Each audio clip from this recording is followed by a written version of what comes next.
فاعلم أنه لا إله إلا الله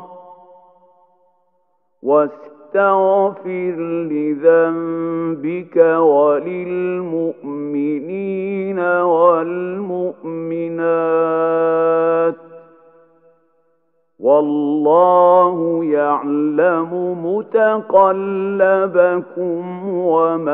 ومثواكم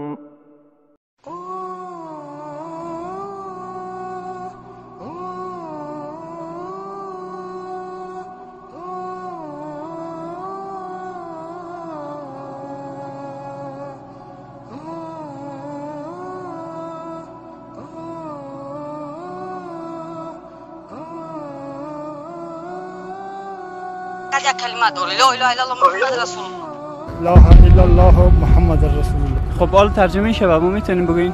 حالا نام خدا سر بزنید. نام خدا سر بزنید. یعنی دقیقاً ترجمه شه نمیتونین که. نه.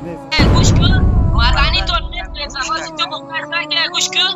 تو گفتی که محمد اقبال محمد مدنی تو بخدا یک احمق بودم. ای ما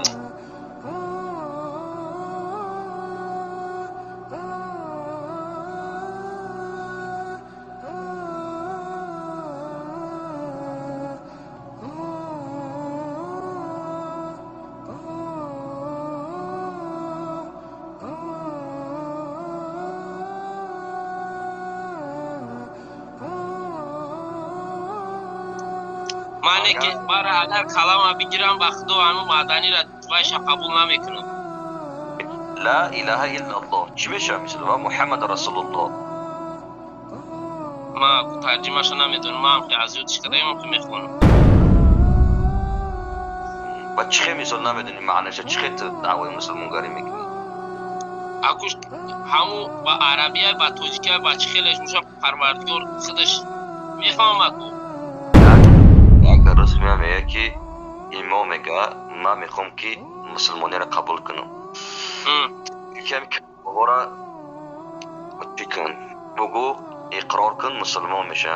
اشهد ان لا اله الا الله و اشهد ان محمدا عبده و رسوله. همین که میگوی بگو ها. برای که هیچ معنی دارد چیزش میگوی؟ چیه میبرم پیش یا ملو میبرمش یا اون آدم انسان فوق پیش میبرم 100% دین قبول میکنه. تو پیش ملو میره کی میم برادر چی گفت داره خیلی اوسنوش میگم که دمیره بگو میگم میگه انشالله بو میبرمش خداوند خودش بسم الله هم بگه انشالله پروردگار. الله پیغمبر. خب ترجمه شه نمیکنین؟ نه چرا فهمی؟ لا لا محمد رسول الله. میتونین ترجمه شه بکنین؟ هیچ معبود برحق وجود ندارد مگر محمد فرستاده است. این خودش ترجمه است دیگه. اتفاق علما که اگر کسی که شروط نفهمه و مطابق از او عمل نکنه این کلمه صحیح نیست، برای از فایده نمیرسانه، سبب نجاتش، سبب سعادتش، سبب خوشبختی ازی، سبب آرامش و امنیتش در دنیا و آخرت میشه. اولین شرطش علم است. اول اجمالی میگم علمی که منافی جهل نباشه، معنای کلمه را بفهمی. دوم یقین است، یعنی وقتی که علم پیدا کنی به یقین پیدا کنی، شک نباشد، ظن و گمان نباشد. سوم قبول است که را قبول کنی وقتی که یقین کنی که این تو یک چیز است، این تو یک واقعیت، این تو یک حقیقت است، باید این را قبول کنی. و چهارم انقیاد و تسلیم شدن است که در برابر این کلمه و معنای ازی مقتضیات ازی که این کلمه از ما چی تقاضا میکنه تسلیم شوی، منقاد شوی، عمل بکنی.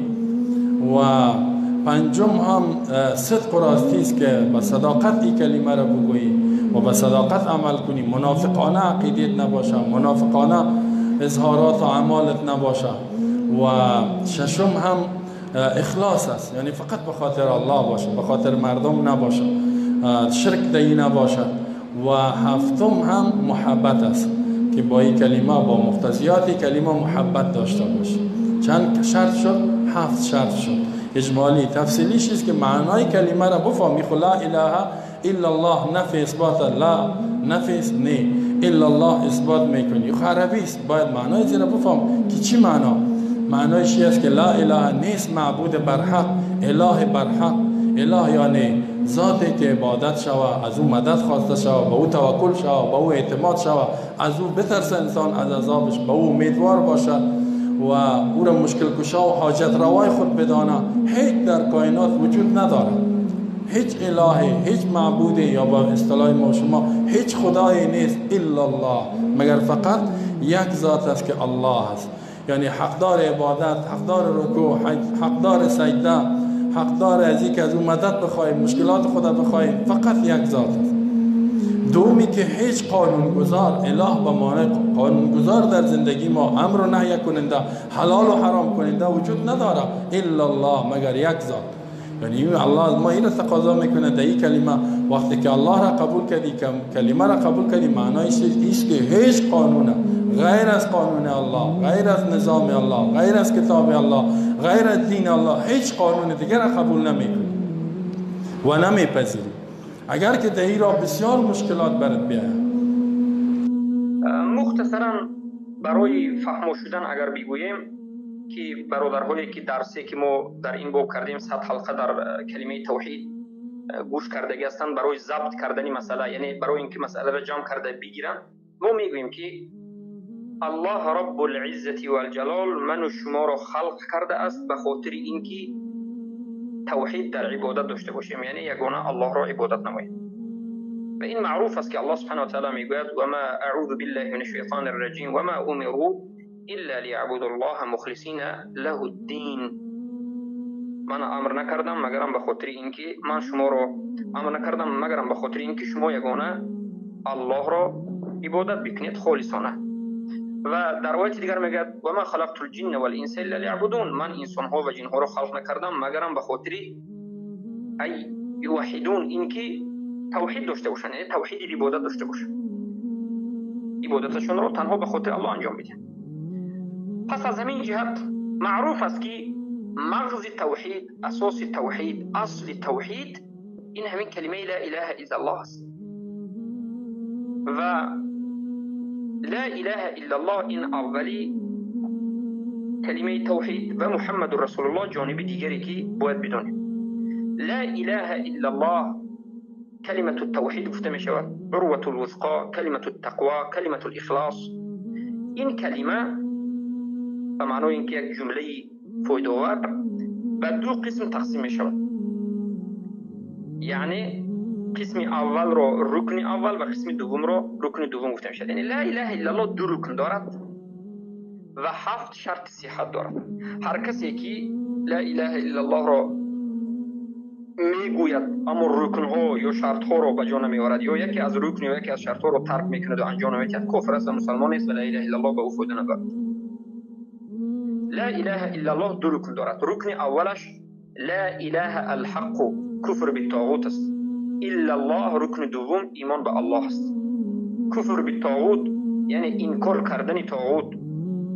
کفر بالطاغوت چگونه کفر می‌ورزیم به طاغوت؟ به 6 حالت، به 6 چیز. 4 چیز به معبود است و 2 چیز به خود انسان است، عابد است. یعنی اعتقاد میکنیم که همین طاغوت باطل است و تکفیر میکنیم طاغوت را و بغض میکنیم، عداوت میکنیم و ترکش میکنیم. اعتقاد میکنیم که باطل است، بغض و عداوت و ترک میکنیم و تکفیر میکنیم. و بعد از این عابد از همون عبادت کننده طاغوت براءت را اعلام میکنیم و تکفیرش میکنیم. انامین یا که دشمنی میکنیم. و انامین چی است؟ کفر بالطاغوت است. لا اله الحق نیست، معبودی بر حق نیست، یعنی انکار کرده است همه آن طاغوت هایی که در روی دنیا هستند و همه طاغوت هایی که لشکری طاغوت ها و طاغوت پرست ها، همه اینها رو انکار میکنید و بعد از این ایمان به الله میارید. و همین است فرموده الله سبحانه و تعالی در سوره بقره آیه 256 بود والله اعلم که الله میگه من یکفر بالطاغوت و یؤمن بالله فقد استمسک بالعروة الوثقا. هر کسی که کفر به طاغوت ورزد و ایمان به الله بیارد او به یک ریسمان آهنین چنگ زده است. یعنی ایمان به الله آوردن همان وقت قبول میشد که غیر الله دیگر الههای باطل را، طاغوت ها را انکار کنید. بارک الله فیکم. رکن اول کفر بالطاغوت و رکن دوم ایمان به الله است. ایمان به ربوبیت الله، ایمان به الوهیت الله و ایمان به اسما و صفات الله، چگونه ای که الله فرموده و چگونه ای که رسول الله فرموده. این دو رکن است که این را علما مختصر کردن نفی و اثبات میگن. نفی این کار کردن، اثبات ایمان آوردن به الله. بارک الله فیکم. این همین دو رکن و رکن لا اله الا الله فقط همین دو تا است. اما بعد از این 7 شرط به وجود میباید. 7 شرط رو شرط صحت لا اله الا الله میگن. یعنی همون وقت همین لا اله الا الله کلمت التوحید به انسان فایده میبخشد و صحیح میشود که انسان این 7 شرط صحت رو به جا بیاورد. اولا علم. هر کسی که معنای لا اله الا الله رو نمیفهمد و طلبات لا اله الا الله رو و مقتضای لا اله الا الله رو نمیفهمد، فقط به زبانش یک کلمه به معنا میگه لا اله الا الله محمد رسول الله میگه، نمیفهمد، او مسلمان نیست و او نجات نمییابد و او اولو کافر است. برای چی؟ برای اینکه همون وقت لا اله الا الله صحیح میشود که علم داشته باشد. چگونه؟ الله گفت فعلم انه لا اله الا الله استغفر لذنبک. اول بدون که نیست معبود برحق بجز الله و بعد از این استغفار کن. یعنی معناش این که بدون باید آموزید و فهمید و بکنید، بفهمید، حرکت بکنید که ضد علم جهل است. ضد علم جهل است. بارک الله فیکم. یعنی جاهل انسان نباید جاهل باشه. از همین جهت هر کسی که شرک اکبر انجام میدهد، کفر اکبر انجام میدهد، جهل عذر برای او نمیشود. جهل عذر نیست. بارک الله فیکم. و دومی شرط صحت لا اله الا الله این چی است؟ یقین است. یقین یعنی ضد یقین شک. یقین کردن یعنی شک و شبهه در دل نسبت لا اله الا الله نداشتن، نسبت الله، نسبت کتابهای الله، رسولهای الله، ملائکه ها، جنت و نار، دوزخ بگویم، تقدیر نیکی و بدی، نسبت دین و نسبت دعوت رسول اکرم صلی الله علیه وسلم یگان شک و شبهه نکردن. یقین همین است. یقین چی؟ یعنی باوری 100% که شک شبهه ندارد. که ضد یقین این ریب است، شک شبهه است. بارک الله فیکم. و الله در این مسئله خودش در قرآن گفته است که آنهایی که ایمان آوردن ثم لم یرتابوا و بعد از این شک شبهه نکردند. ان الذين آمنوا ثم لم يرتابوا. آنهایی که ایمان آوردند شک شبهه نکردند، یعنی ایمان آوردگیشون حقیقی هست و شک شبهه ندارند. یکم علم، دوم یقین، سوم صدق. یعنی انسان وقتی که لا اله الا الله میگوید، محمد رسول الله میگوید، باید صادق باشد، برای فریب دادن، برای دروغین نکند. و ضد صدق این چی است؟ کذب است. یعنی دروغین. منافقا لا اله الا الله را گفتن، مسلمان ها را فریب دادن، ظاهرا ما مسلمانیم گفتند اما به نزد کافرها رفتند و ما همراه شما گفتند. خیلی که امروز طاغوت ها میگن که ما مسلمانیم، میگن نماز میخوانند و بعضی حج میروند یا که والله اعلم و بعد از این به حکم غیر الله حکم میکنند. اینها صدق به لا اله الا الله ندارند. پس سومش صدق است. علم، یقین، صدق. علم ضدش جهل، یقین ضدش شک و شبهه و صدق ضدش کذب. و چهارمش محبت. یعنی انسانی که لا اله الا الله میگه باید الله را دوست بدارد، رسول الله را دوست بدارد و مؤمنین را دوست بدارد. محبت معروف است. در باب محبت چندین بار صحبت کردیم که محبت 4 نمود است. محبت الله و رسولش و محبت من یحبه، محبت کسایی که الله دوست می‌دارد. هر چیزی که الله دوست می‌دارد همون چیز را دوست داشتن. و بعد از این محبت کسایی که الله اونها را دوست می‌دارد، محبت مؤمنین. این 3 نمود محبت یعنی شرطی ضرورتی، شرط صحت لا اله الا الله است. یعنی انسان باید الله را دوست بدارد، رسول الله را دوست بدارد و هر چیزی که الله و رسول دوست داشته است دوست بدارد و مؤمن را دوست بدارد. موالات است. و اما با همراهی الله کسی را دوست ندارد.